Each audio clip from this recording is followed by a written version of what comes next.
What even is anxiety? You've probably heard that word thrown around a lot, and a lot of people use it and misuse it. So I wanted to spend the video today just talking about what it even is. And I'm also going to let you into a hugely surprising symptom that you may never have heard of that is involved directly in having anxiety.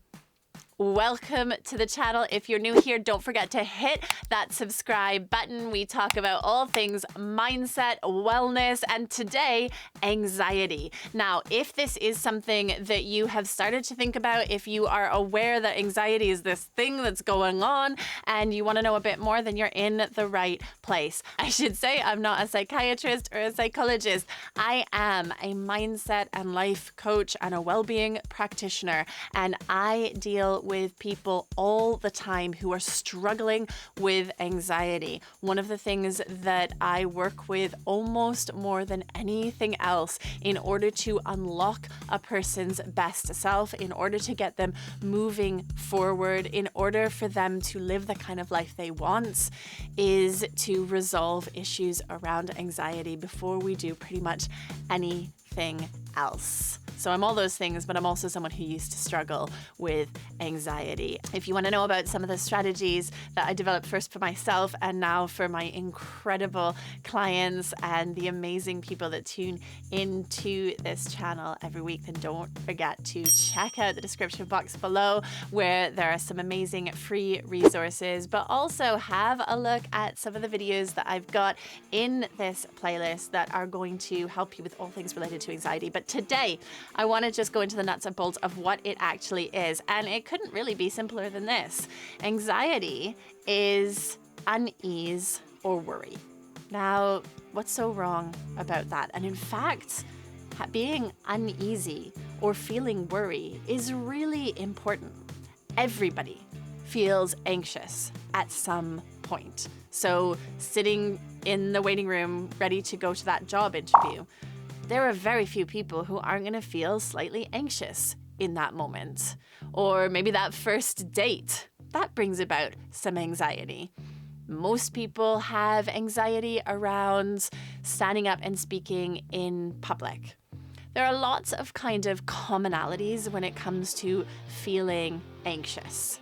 However, when we refer to anxiety as something that is a problem, as something that is holding you back, it is when that anxiety is not so controllable, or it doesn't pass so quickly, or when it comes up in unexpected moments.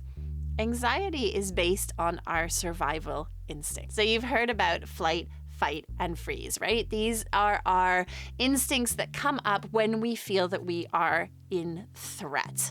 Now, these are really important instincts, and they come back to our animal nature. When we feel that we are being attacked or that there is some danger to our life, those instincts to fight, to get ready to take on what is threatening us, or to flee, right? To run away, or to freeze, to stop ourselves, to try and hide from the danger.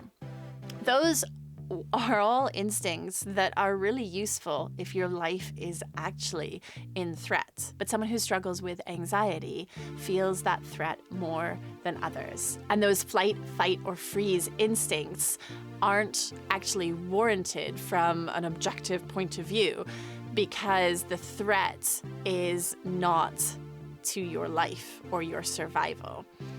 And when that sense of worry and unease, those anxious feelings start to take over and you're feeling them uncontrollably, or you're feeling them and you can't switch them off, that is when you come into the category of potentially having a generalized anxiety disorder, or GAD. Some of the symptoms of that, those instincts, those survival instincts, that flight, fight, and freeze, is when your palms get all sweaty, or your heart starts to pound, or your tongue dries up. Those are all signals from your body that it has gone into protection mode. The heart racing is to pump blood through your body so that you can fight or you can run away. These things make sense from a logical perspective if you are actually under threat.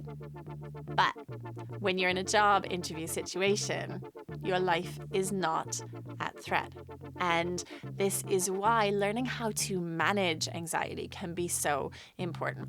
Now, there are lots of ways that a person can become anxious or reasons behind why someone might have generalized anxiety disorder. It can be genetic. So if you have parents or grandparents who struggled with anxiety, it's possible that that is why you do too. It's not always the case. So don't worry if you had a parent who was anxious, that doesn't necessarily mean that you will be too, but it's worth knowing. Sometimes anxiety can be developed at a very young age and could come about through trauma that happened as a child. It could come about from bullying. It could be as a result of abuse or violence.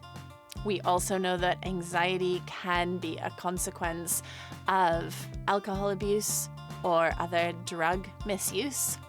And anxiety actually can also be a consequence of menopause or other hormonal changes. So there are lots of reasons why a person might be anxious. And in fact, that list is not exhaustive at all. There are some cases of anxiety where there isn't any known reason why someone has become anxious or why they carry general anxiety disorder.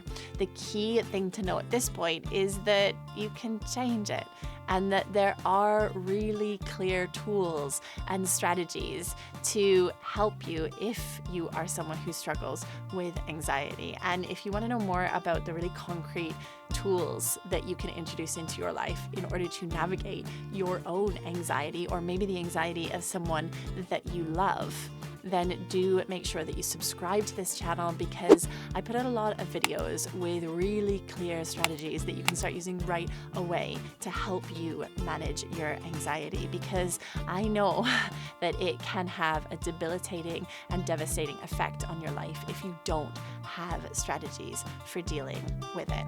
I hope this has been useful for you today. Don't forget to hit that subscribe button and check out the list of free resources and all of the courses that I offer in the description box below. I'll see you again real soon.